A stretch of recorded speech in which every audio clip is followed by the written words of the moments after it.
क्या करूँ, आदत मैंने इनको खुद ही डाली है। मैं ऐसे होती थी बजाय ऐसे होती थी। अब मीज़ा के बच्चे आते हैं ना, हम रात को वो मेकअप खिलाते हैं, वो मेकअप करते हैं, हमारी हॉबी मेकअप करना। वो मेकअप करते हैं, बाहर से किसी ने आना ना, मेरे आई शेड लिपस्टिक मेरी वो मेकअप अभी भी आता है। उनको तो हमारी माई को मेकअप पसंद है। तो मैं रूटीन में करती हूँ, सुबह उठती हूँ, मैंने 10वीं पढ़ी होती है, लेट यहाँ लेट जाऊँगा, मैंने मेकअप करना है, कपड़े पहनने हैं, अकेली भी हूँ, मेरी आदत है आ चुकी है।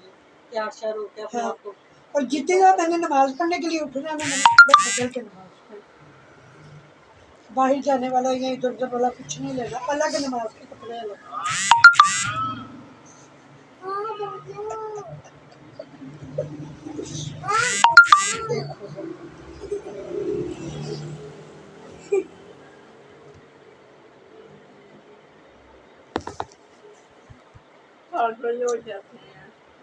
डोरिया कितनी बकवास बात है, तुम पागल हो, बंदों को पागल तो नहीं पता।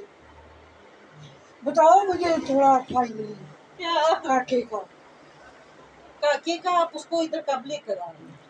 यार मुझे तुम कुछ बताओगी, मैं वेट तो कर रही, मैं ढूंढ रही हूँ, आधा कभी कर सकती, लेकिन उसके बंदे के थोड़े और मिजाज है ना, उसने